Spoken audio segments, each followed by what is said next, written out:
মানুষ মরার পরে কি চল্লিশা করা জায়েজ আছে? এই প্রশ্নের উত্তর সব জায়গায় দেওয়া লাগে।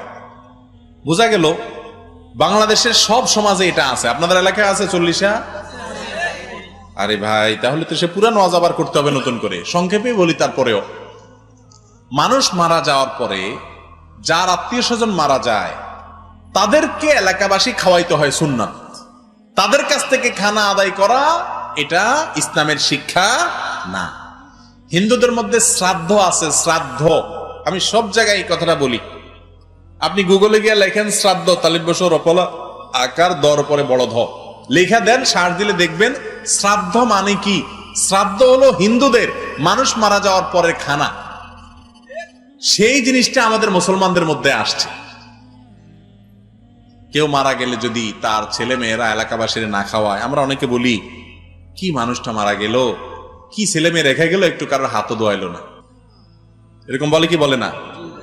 আমি বলি যে কত বড় ছোট লোক, তোমার হাত ধোয়ার জন্য পুকুরের টান পড়ছে, পানির তল পড়ছে, ওই বেটা তোমার হাত ধোয়া দিতে হবে? আসলে তো হাত ধোয়াটা উদ্দেশ্য হলো ধান্দা হলো খাওন।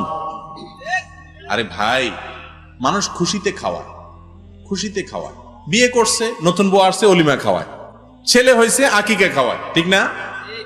সেখানে আপনি আপনার বাপ মারা গেছে, আপনি খুশি যে বা জমি জমার ভাগ এখন আমি পেয়ে যাবো, বুড়া মরে গেছে, শেষ, আসেন ফুর্তি করে আপনাদের খাওয়াই। ব্যাপারটা কি এরকম? তাহলে কেন খাওয়াবেন? এর সাথে ইসলামের কোন সম্পর্ক? হ্যাঁ, মৃত মানুষের তরফ থেকে দান সদকা করা জায়েজ আছে। সেই হিসাবে আপনি গরিব দুঃখীকে খানা দিলেন, সেটা দিতে পারেন। কিন্তু এটার জন্য এক নম্বর কথা কোনো দিন ঠিক হবে না। 40 3 দিন 7 দিন, এই দিনের কোনো ফজিলত হাদিসে আসে নাই। আপনি মন গড়া যদি বানান, তার নাম বেদাত। 2 নম্বর নকল আমল, এটা করলে গুনাহ হবে। আরো কথা কি বুঝাতে পারছি?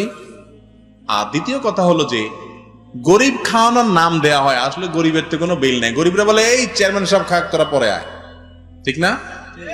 এলাকার সব মেয়েরা এসে একটা ফুর্তি ফাটতার অনুষ্ঠান সামিয়ানা টাঙ্গায়, এগুলো জায়েজ নাই। এগুলো হিন্দু থেকে আসছে আমাদের মধ্যে।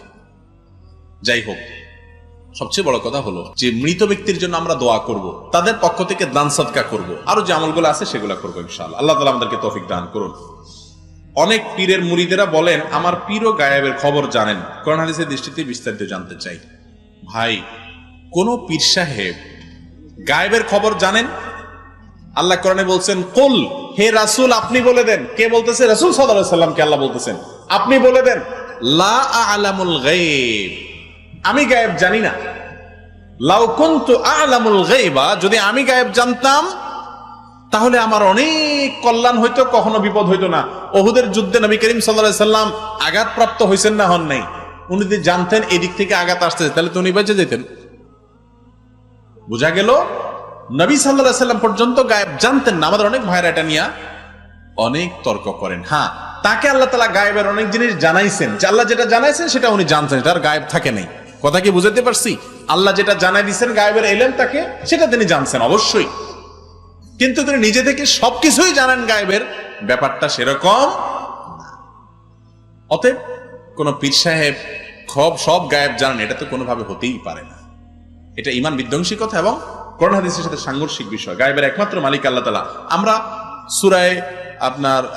সূরা হাশরের শেষ 3 আয়াতে পড়ি না, আলিমুল গায়বি ওয়াশ শাহাদা, আল্লাহর সম্পর্কে বলি, ওয়াল্লাহুল্লাযী লা ইলাহা ইল্লাহু, তিনি আল্লাহ, তার বৈশিষ্ট্য